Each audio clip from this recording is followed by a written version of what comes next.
Okay, so the first experiment that we're going to do is a thing called pitfall traps, and pitfall traps are a way of trapping kind of small invertebrates, and then potentially we might go on and might do something like a mark recapture with them. We might just want to try to understand a bit about the kinds of different mini beasts that we find in particular places. So all you need for this is a jar. It doesn't need to be a glass jar, but I find it's a bit easier with glass for reasons we'll see later. Could be like a plastic cup or something like that, and then a kitchen knife of some sort, so not like a super sharp cutting knife, but kind of a butter knife. So the basic idea here is that we're going to dig a hole and we're going to bury the jar in the hole, and we're going to try and make some stuff fall into the hole. So the first thing is to find a suitable bit of relatively bare ground. Like you see that there's lots of bits of grass which is a bit along here, might be a bit hard to dig into. Somewhere a bit more like this might find is easier to access. Now the ground is a bit hard, it's been cold this morning, so this might be relatively tricky, but I find that if you just take your knife and you just stick it in like that, you actually find it's surprisingly easy to cut the soil around into a nice jar-shaped hole, and then you can just grab your fingers in, start pulling that out, start digging your hole. So here's one I prepared earlier. So this is a nicely sized hole, and I'm going to pop the jar into it. And the reason why I quite like using glass for this is that now I'm going to stamp on it just to give it a bit of a squish into the ground, and obviously that's harder to do if you've got a plastic container. And then you want to try to seal up the edges like this, so that it's not got a gap between the glass and the soil, so that anything that might come along can actually get in. So something like this.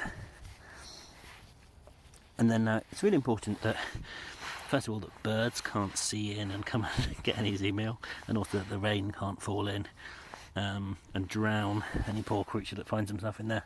And so we're going to try to cover this up with anything that's around.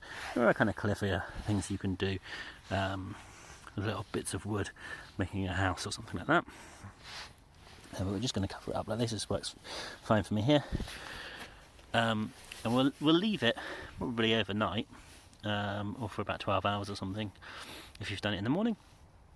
And it's really important that you keep coming back and checking regularly, because it would be really unkind to leave some insects or something inside this pitfall trap for a long time.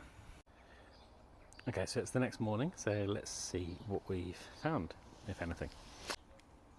So if you did a good job of hiding your trap, you'll probably find initially it's not that easy for you to find yourself, but here's mine. If I just pull back that, you can see that the jar is all still intact. Just pull it out, and oops, oh dear, don't do that, that's the worst thing to do. If you look inside, see that we have actually got a new little friend in there, some kind of a beetle or something. So what we could go along is you could get some dichotomous keys. We could try to identify what this little chappy is. We might want to think about doing some kind of investigations. Do we find more of these beetles in a particular place than in others? Are there ways that we can bait them that will attract particular beetles, or so on and so forth? Plus we might want to look at if there's different biodiversity in different places. I often catch a little beetle like this. If I put my trap somewhere else, would I maybe find some spiders as well, or some ants, or all kinds of things like that? Anyway, this poor little thing has been in here for quite a while, so I'm going to move it away from the hole in the hopes that it won't fall in to the same hole again, and just let it out. And I'll just give a double check just to make sure there's nothing else in there that's going to be trapped overnight. And there you go.